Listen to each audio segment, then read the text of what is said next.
ایران اور پاکستان میں دو طرفہ حملوں کے تبادلے۔ صورتحال کو کنٹرول کرنے کے لیے چین سے سینٹ کی قائمہ کمیٹی برائے دفاع کے چیئرمین اور ماہر عالمی امور سینیٹر مشاہد حسین سید نے چین سے ثالثی کا کردار ادا کرنے کا مطالبہ کیا ہے۔ مشاہد حسین سید نے کہا ہے کہ پاکستان فوری طور پر بیجنگ کو معاملے میں شامل کرے اور دونوں ممالک بات چیت شروع کریں۔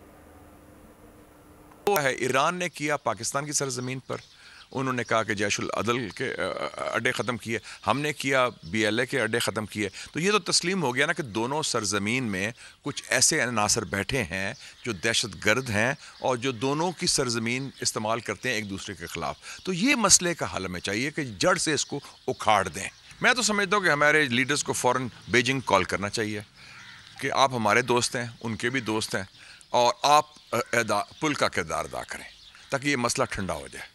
اس مسئلے کو بگاڑنے سے نہ ہمارے مفاد میں ہے، نہ علاقائی مفاد میں ہے، نہ ایران کے مفاد میں ہے۔ تو مسئلہ سدھارنے کے لیے چین کا ایک کلیدی کردار ہو سکتا ہے، پل کا کردار ادا کریں اور مسئلہ عائد کریں، جیسے ایران اور سعودی عربیہ میں انہوں نے 40 سال کے بعد صلح کرا دی۔ سبسکرائب کریں اور بیل دبائیں تاکہ کوئی خبر رہ نہ جائے۔